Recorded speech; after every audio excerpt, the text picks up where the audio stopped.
Welcome to Cybermania, cyber talks with the brightest minds in cybersecurity.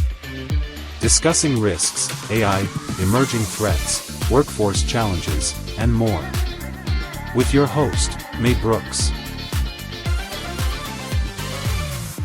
Hello and welcome to Cybermania. With me today is the phenomenal Rami Shaath. How are you, Rami? I'm good. Thank you, May, for having me. Absolutely, my pleasure. Now, as always, we start this podcast in the same way with you telling us a little bit about you, your background, what do you do in this crazy world we call cybersecurity? Well, I reside in Dubai, UAE, for the last almost 15 years.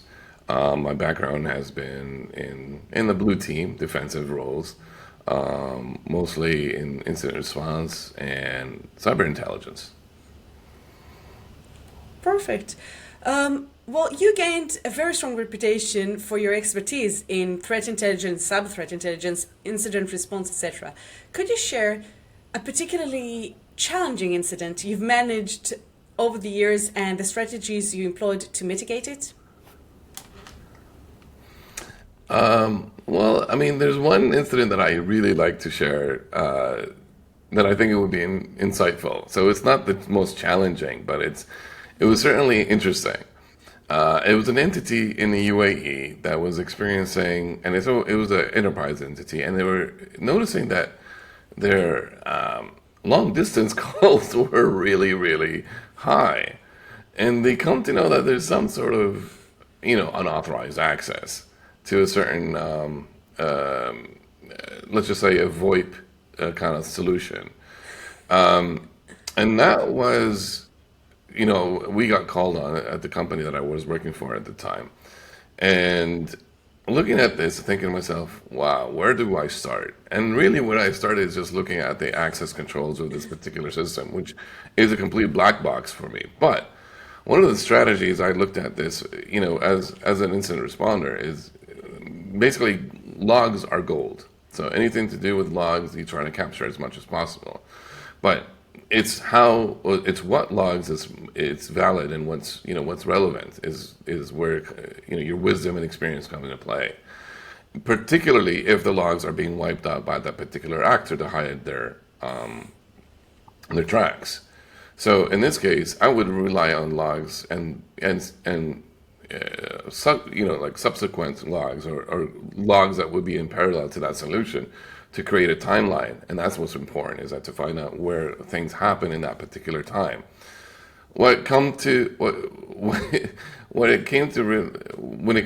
it, it was obviously a weak password that someone accessed and found out rather, and he was able to gain into the system. What was worrisome, though, is that same system allowed, was open to certain others, sensitive systems that could have been compromised. But the person who was making those phone calls, which is oddly enough to China, not sure, so we couldn't understand why that particular place, but what's interesting was the person was bouncing from different nodes. So the incoming calls, or the way he was connecting from, was coming out from different proxies. So we know that he was trying to cover his tracks, but he was making phone calls to China. Ultimately, we believe this was more or less a criminal, or rather like a cyber criminal activity, trying to pinpoint either the use of the long distance call to make OTP kind of requests, or social engineering of some sort. But I mean, I can't talk too much about the recording captures we talked about. We had captures. The person was of interest, to say the least. I mean, it was an interesting engagement. Oh, well, I think that's the fun part, if we call it fun part, of being an incident responder, is being involved in incidents like that. That sounds amazing. And I want to talk about your experience, because your experience really spans across different proactive defense and incident response scenarios and incidents, etc. How do you maintain readiness? Because in the cyber world, we know that it's ever changing, it's ever evolving. We have new threats coming all the time. How do you keep yourself up to date? Can you share sort of your go-to way of staying up to date, staying concurrent in your proactive measures? Yeah, I mean, it's for everyone, that it could be a different stance. For me, I like to kind of keep up with what's relevant in my field in cyber intelligence, and incident response by just keeping tabs on things that on topics that I monitor on in open source, such as Twitter, and other places. And I mean, no one can really find out what's what's happening in the world in real time at every single minute. But there are ways to kind of capture that information and kind of send that into sort of, a small feed of yours. And it could be an easy subscriptions of using, like a RSS feed that you set up in your own tooling to send you emails or notifications on your mobile app to see like what's relevant. For example, I could have a search criteria for ransomware, and through my, through the subscriptions that I set up through my RSS, anything to do with like, ransomware that's been talked about in certain regions, and in this case it would be my region in the GCC or in the Gulf regions, I'd like to know about. Now the thing is, of course, news is never always factual. And then I guess we'll be talking about that later. But the point is, it's just a heads up. And that's what it really comes down to. Now, in terms of readiness, look, as being part, I've been both on the vendor side and as well as an end user. And what I realized, the vendor side, of course, you get more flexibility on understanding what's happening. The end user, it's a bit challenging. And I think what really comes down to it is having a really good team to work with, who understands like the threat landscape that your entity is under, and being able to, work together on understanding when things happen is not how you react, it's how you respond. And usually, unfortunately, a lot of the senior leadership in CISOs and so on may not have the right experience to handle these kind of responses when their business owners tell them, well, we saw something on CNN that says like there's a huge global catastrophe in cybersecurity. And of course, the CISO will be like, well, you can't say I didn't hear about that. But because the business owners, they heard it first, they think that you guys, as in the cyber team, are not doing anything. Meanwhile, of course, you've been hearing about this for a while. It's just CNN caught it, a few days later. So the point is that it's what's relevant, is what's in context that really helps to make you be ready. Does that threat really correlate with your threat landscape? And it's unfortunate. That's where the learning curve comes in, because when someone says, "What do you, when you ask an entity, what are your threats? What do you care about? What sort of threats you want to keep an eye on?" And they'll say they want to know everything. Well, that's just impossible. So, Absolutely. Well, intelligence doesn't work like that. Like, I think that's no, also in it intelligence, does that's not. always the challenge. Like, you see so much data and you have to put it in context. You see something and it doesn't mean anything if you don't put it into context. And here I think that Absolutely. something else comes to mind. The fact that you have to understand the adversary mindset, understanding where they come from. And I want to ask you how you train yourself and your team to think like an attacker. How do you use that? How do you get into their head and try to understand what that piece of intelligence means for someone else? Good. That's a good question. So, speaking from again, like let's put ourselves in an enterprise level company. So within the enterprise level, you got obviously different domains or departments in the cybersecurity or divisions. Um, the minimum, you should have a blue team, red team, and what we have we call is a purple team. But I won't go into like what the rules are for each one. However, the idea is, if you are able to emulate a lot of the threat actors' attack narratives, the way they run their campaigns, the way they do things, in a controlled manner, where the blue team notice, like, for example, like, let's just pick. I don't want to name any threat actor, but let's just pick someone like Piggy Blue, whatever. A threat actor We called don't know Piggy what you Blue. mean. We don't know what you Whatever mean. it is.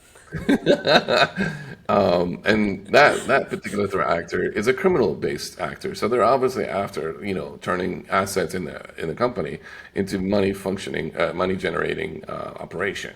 So what is money generation operation? Either through ransomware or data extortion by shame and fame and a wall of shame rather. So we had this really interesting discussion, and sorry, I'm pivoting away from the original. Something really interesting to talk about because, yes, for one, it is I mean, you're responsible for the data that you hold because that's not your data. That's usually the data of your clients, such as the client's first name, last name, whatever sensitive information that they have.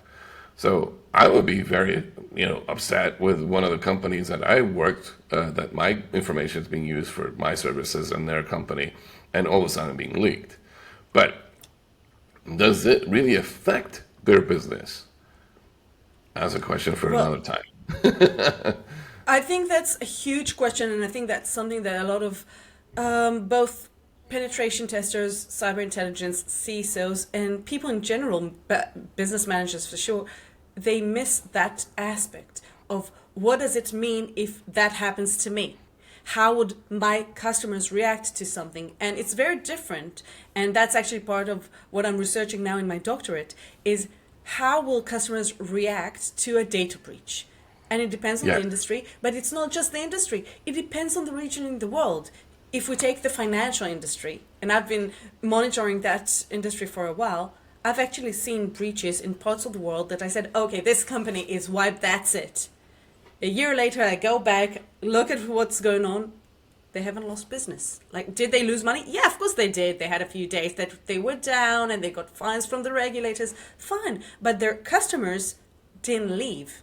They got new customers the following year. So I was like, okay, they didn't react in the way that, as a professional, I assumed they'd react. And that is And something super critical. yeah, it's interesting because, like you said, it depends on the industry. Like, you could have one of the biggest local supermarkets in UAE get hit by ransomware, but the people that go to these supermarkets, they just, it's their favorite supermarket. Like, it's like, I think there's a sense of loyalty. But I think when it comes down to international companies, where you are looking at them thinking, well, they're very immature, and they hold themselves very high in their stature, and like we follow the best of the industry's security practices and so on, and all of a sudden you hear them like, well, they got breached, then like you question what sort of, like whatever you're paying them to help your services is not really feeding into their security practices, which kind of is concerning. So I guess is where you think your money is being, or how your services and your money is being spent, right? Yeah. If you use a service for $5 a month, you're not going to expect them to kind of, be the most sophisticated, Well, if it's right? something like Ashley Madison, I would. Well, that's something Just else, actually, saying. Madison. No, so it really depends on the context. You know what? Even if we take something very simple like sextortion, that we know that in most cases it's BS. Oh, now I ruined my. It has to be R-rated now. Well, we know that sextortion in most cases, for the majority of people, who the hell cares? First, number one, it's probably not true. But even if it is true, for the majority of people, okay, so you've got my pics. Okay, so what? Yeah. But for some people, in some either industries or roles or communities, very traditional communities, that could be we know that people committed suicide because of things like that. We know that. Yeah. So Yeah. context matters. And So that's what I always coming tell back to my analysts. Context matters. absolutely, absolutely. But just coming back to that question about the readiness. So how does it, your readiness? You really should know your customers. As no matter where you are, I'm sorry, no matter what company you work for, you're obviously dealing with customers' data at one point. But you have to understand who your customers are. Are they seniors? Are they young? Are they old? When you realize, like, if hypothetically speaking now, if the customer base of you're dealing with is seniors, they're very unlikely to pivot away from from your company because they've been seasoned or they've been like they just want to deal with one. Like their priorities in life is different. But when you're talking about a 20-year-old, even a 15-year-old with the data that's being, let's just say 20-year-old, with the data that's being leaked, you do realize that guy's, Gen Z, whatever. He's gonna go and say, I'm, go on Twitter saying, well, my information got leaked, and here it is, and so on. They will cause problems, and that's where I think the risk or the impact that could affect the company's brand and posture in the branding in their the brand confidence would be impacted based on that. And I think that's where the readiness comes into play because it's not just about cybersecurity at the end. It's business resilience is the ultimate goal for any company that has cybersecurity. Absolutely. And I think that during an incident, if you're not prepared in advance, well, it's a very high pressure situation. And if you're not ready and if you don't have those clear paths that okay, this is what we're going to do, this is how we're going to tackle this incident, basically you're doomed because you're running around like Chicken Little, the sky is falling and you have no idea what you're doing. But let's go back, to those high pressure situations. Let's talk about an incident and let's talk about communication, which is critical during an incident. I want to ask you what sort of practices you maintain with your team when you're working in such a high pressure environment. So in any in my current or past experiences, communication of course is key, but more so is how to document, right? So we have a standard of like let's just call it a template, and that template is comprised of like basically a summary, an objective. What am I, what I'm trying to achieve in this particular scenario? What are the action plan? So what is the steps I'm going to take to attempt to achieve that objective?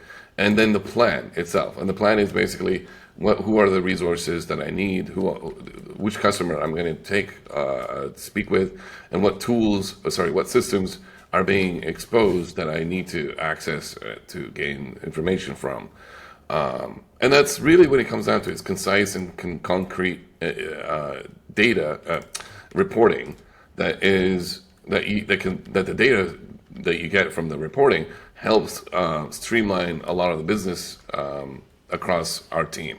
So my report or the way I present my report to my teammates, they know exactly what information is relevant to them for them to help me do my job. For instance, I capture malware. So in that particular instance where my objective for that particular person would be like, okay, I identified a malware. Can you analyze it? So the person will say, okay, what do you want from the malware? And that is, well, find out if there's any fingerprint the malware and see if we can correlate this to any known threat actors. So that's the objective, right? So it really is, as I say, like a car engine or an oil engine. All the gears are the people working together, but it's the oil that really makes it fluid, right? And the flow information. And as soon as that oil hardens or you don't have that information, your engine is not going anywhere. Absolutely. Well, you mentioned something that really resonated with me, the fact that you send your team, obviously, to check known fingerprints, to check if there's something known about this, let's say, attack group. And that's one of the things that we see a lot in this industry. We see a lot of data flowing from different parts of the world. And I want to focus a little bit on the UAE and the Middle East or GCC area right now, because you've been here for 15 years. I've been here for 2.5 years. And I think this area is unique. So we have unique challenges and threats here in this region. And I want to ask you a little bit about the trends that you currently see here and what sort of collaborations you have with people in other regions in the world. How do you find it when we compare it to other regions in the world?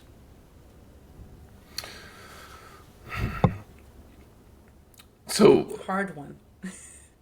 it is a hard one, but there's no really an easy answer for this, and I think it's just because every country has its own challenges and certain image to uphold, and sometimes their agendas are usually left to other leadership to keep in ties of and not really disclose to the general public.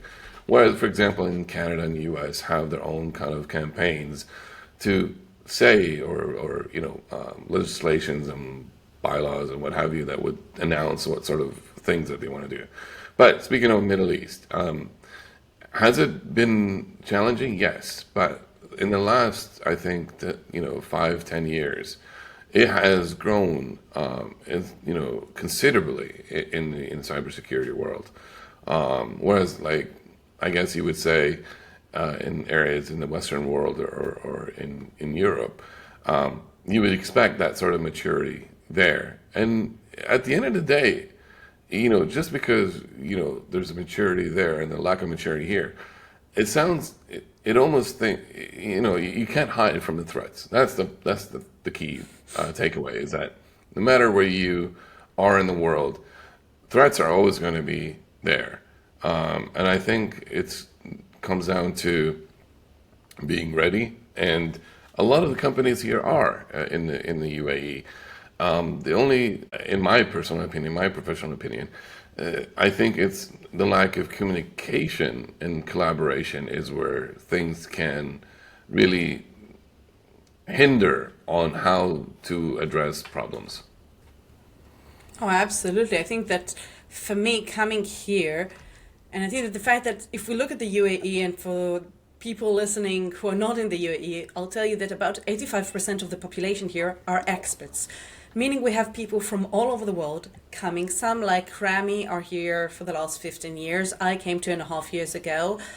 People come here for varying time, 10 years, so it's very hard to build a community. If we look at other places around the world, people are there. They're there their entire career, and if I need advice about, I don't know, about a bank, I will just call my friend, the CISO at this bank. And if I need advice about a telecom company, I will just call my friend, the architect in that company, etc. It's not that way here. It's very hard to build collaborations here, and that sort of naturally takes me to the next question around the 971 SEC chapter that we can almost see the entire shirt. You founded it, I don't even know how many years ago, you'll have to tell us that, but can you share a little bit about what led you to found the chapter? How does it help in addressing current challenges? Sure. Well, it's funny enough, what you just hinted is the fact that there is no one way to kind of address someone's subject matter expert in a certain field, that this kind of community came about. So, for instance, how it started was in 2016. It was a bunch of us saying, like, look, let's just meet up for coffee. And at the time, I was working as an incident responder for a firm, and I would come and I would share. In a trusted environment, right? I won't say the name of the customers or any of that, but I would share some of the war stories of what's happened. And and one thing that I look forward to is my peers in the industry would say, "Oh, well, have you tried this? Well, have you tried that?" And then that's what I think where it became valuable is communicating and collaborating.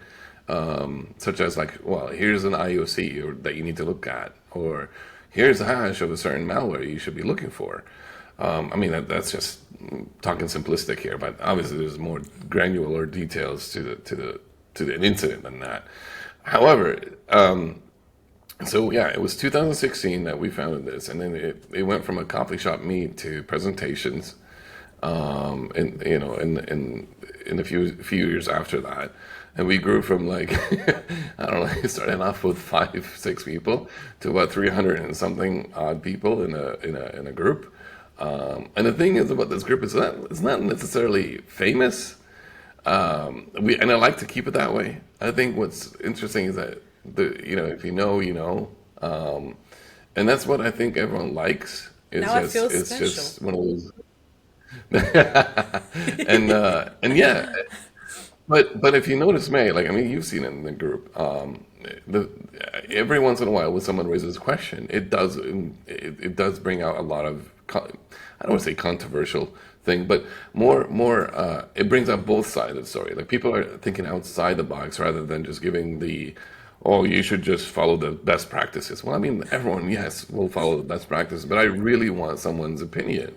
And I think that's what matters is that everyone has the platform to speak what they want and don't feel downplay. What's the word I'm looking for?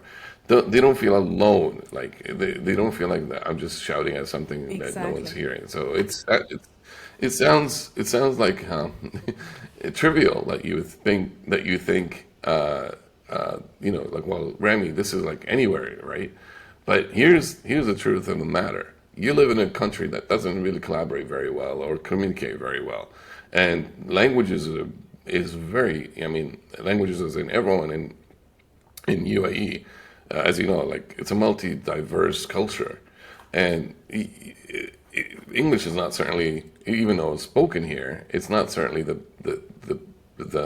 right English to speak with, and you have to kind of like speak in a certain way for you to kind of relay your message. So this is where the platform as well would come into play. Like this group is that no matter how you speak and what your language or whatever, it's just all we know is security. And I think that's what's important is that everyone comes knowing that this is a place where it's just strictly cybersecurity, and it's a lot of fun. It is. It is. And I think it's super valuable. And for me, it was really eye opening. Well, not just the group, moving to the UAE and meeting people from all over the world and hearing their perspective. Oh, this is what happened in Latin America. This is what happened in Malaysia. This is what happens in India. Those are things that personally I was not really exposed to before in my career.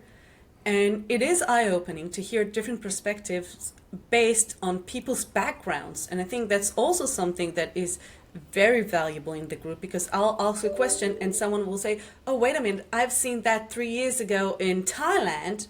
Well, I've never heard of it because it never reached my region. So I think it's super valuable. And it is part of the collaboration. And I want to reference back to that because you recently gave a talk at Black Hat.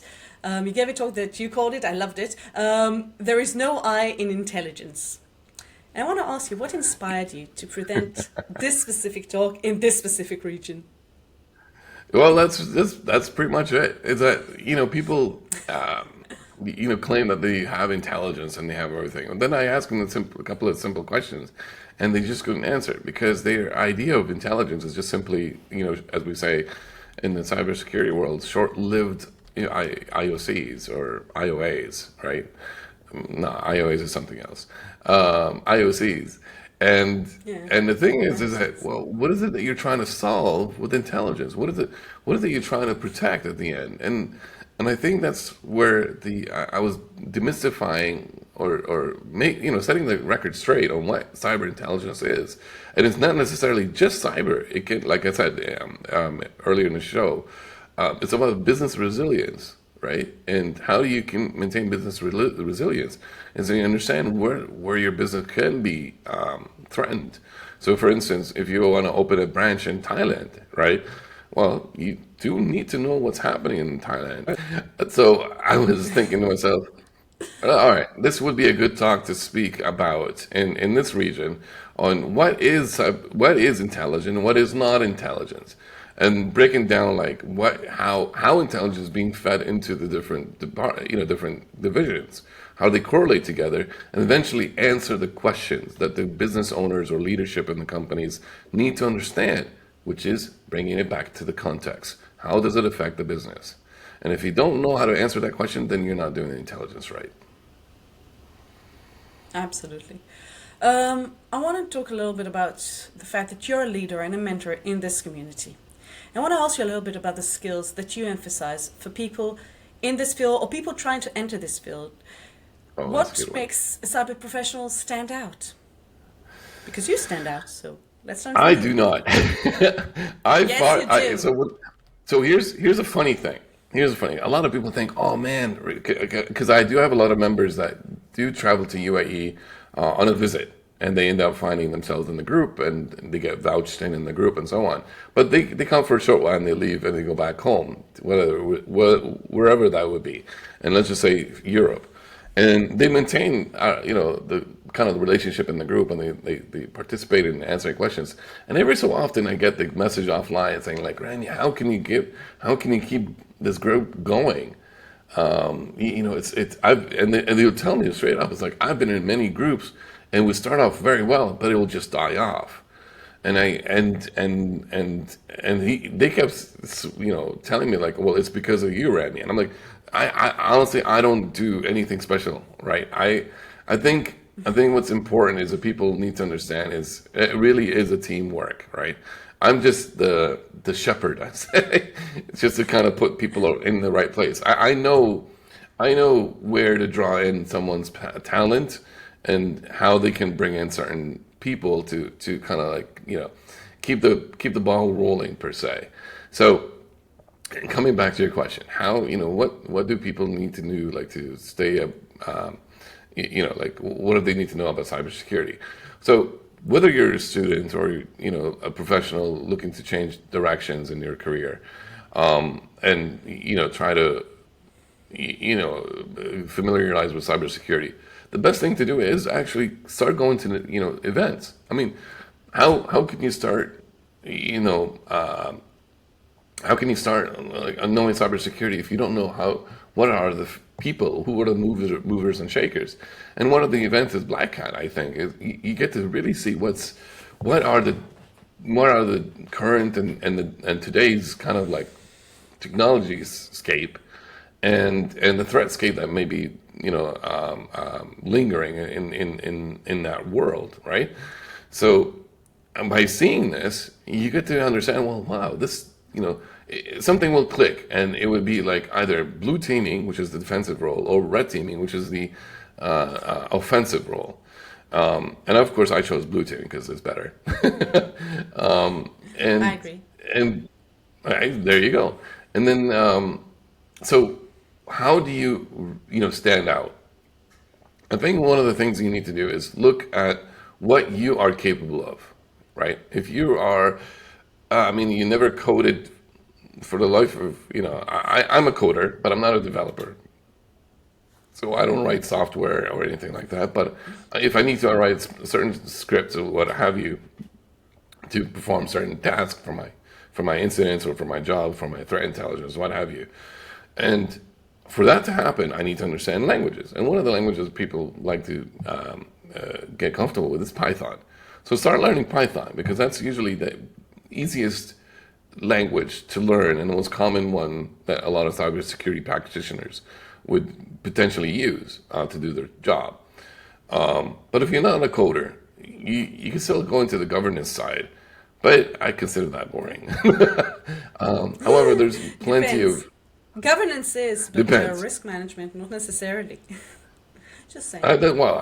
Yes, governments as a whole can be very boring, but underneath it, there might be some interesting tidbits.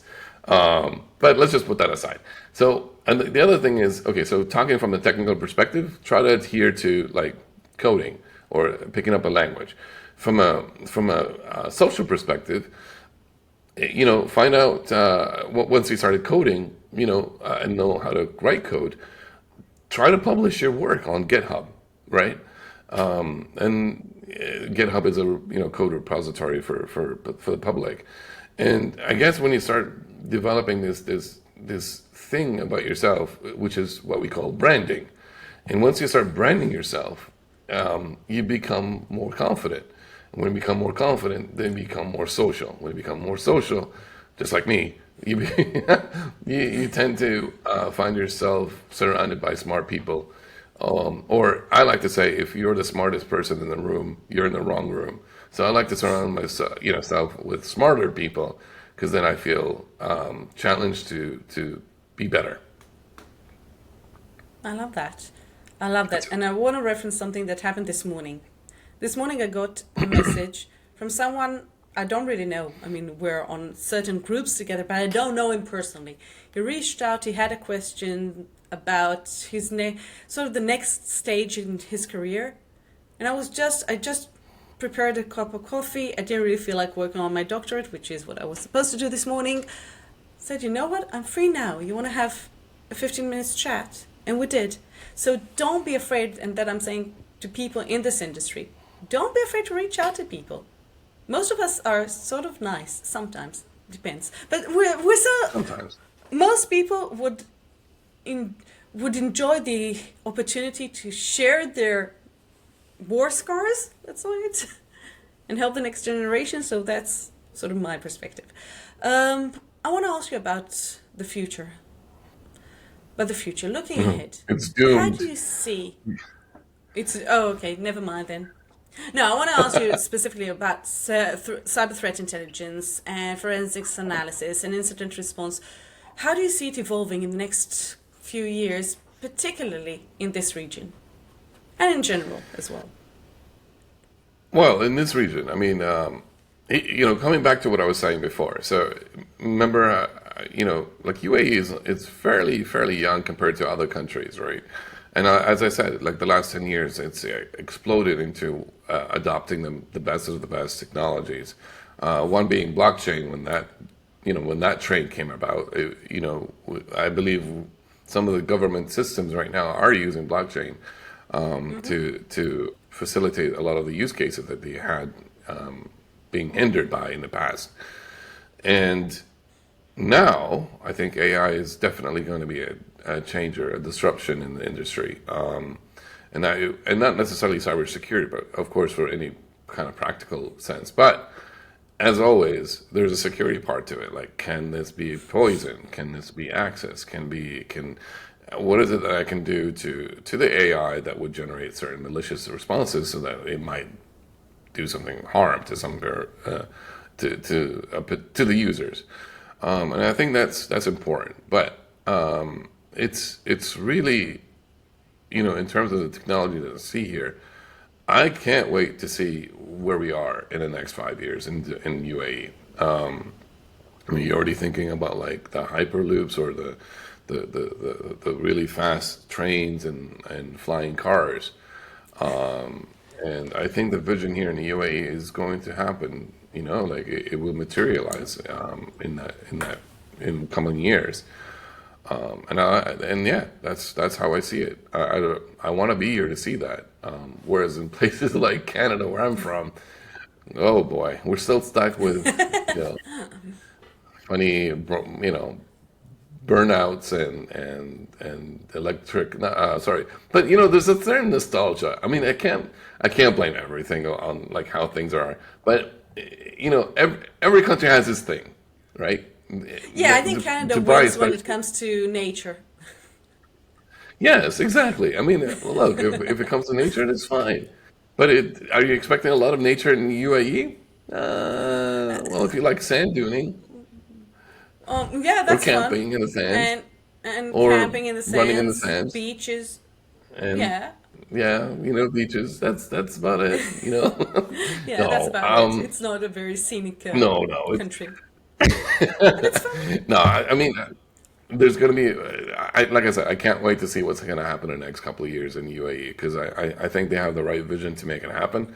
And yeah, like, I mean, there's no, like you've seen it, man. Like, there's so many projects of the tallest buildings and the widest bridges and the craziest ideas are being built here. And Yeah, with it's that, cool. there's always going to be this risk of security, cybersecurity, that is. So. Absolutely. Yeah, the future is going to be fascinating. That's for sure. Rami, Yeah, we're yeah. almost done, but before I let you go, we always finish up these sessions with a very quick pop quiz, very short questions, whatever Oh comes to no. mind. Yeah, I'm putting you on the spot. I know. I'm sorry. I'm not sorry. Okay, so Sorry, not let's sorry. start with what's the most unexpected skill or hobby that helped you throughout your career? Uh, lying. So you're going into social engineering now? Okay, fair enough. Whatever comes to mind, no Yes, judgment here. pop quiz. I just whatever word I that came did. out of my it came in my I head. did. I think it's fair. Fair enough. Fair enough. Okay. What's one technology or tool you can't live without in your day-to-day job? Excel, believe it or not, or Excel. spreadsheets. Yeah. Yeah, yeah, pretty much.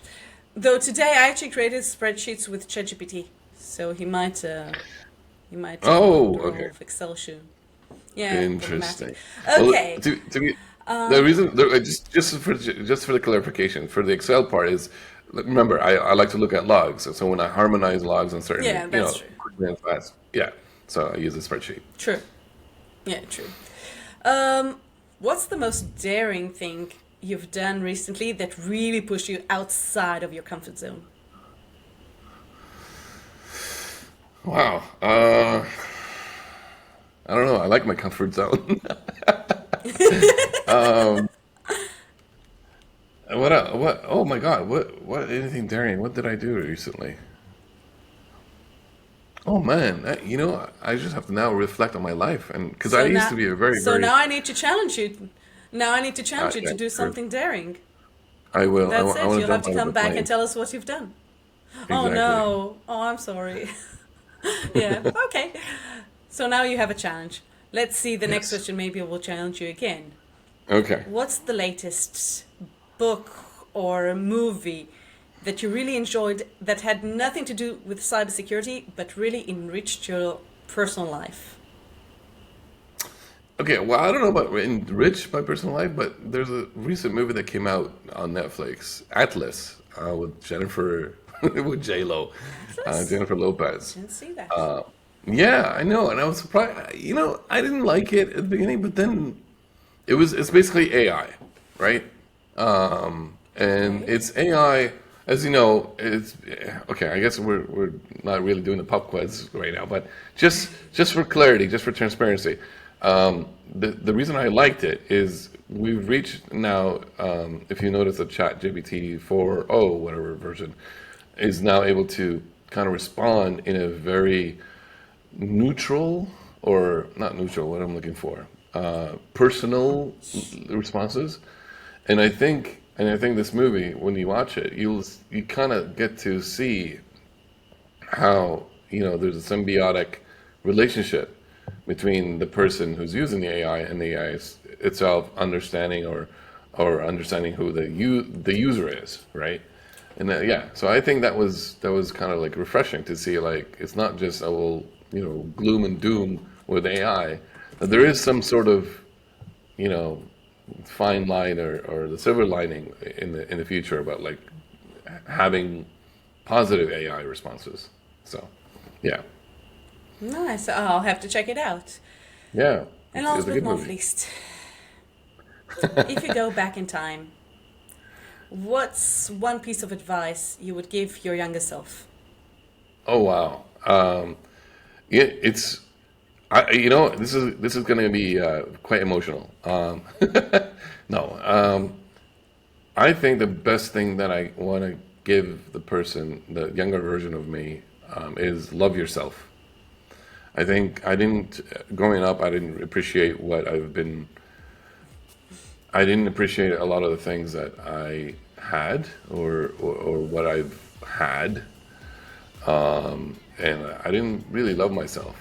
And if I think I had that more like me looking back and saying, you know what, I am great, I am good.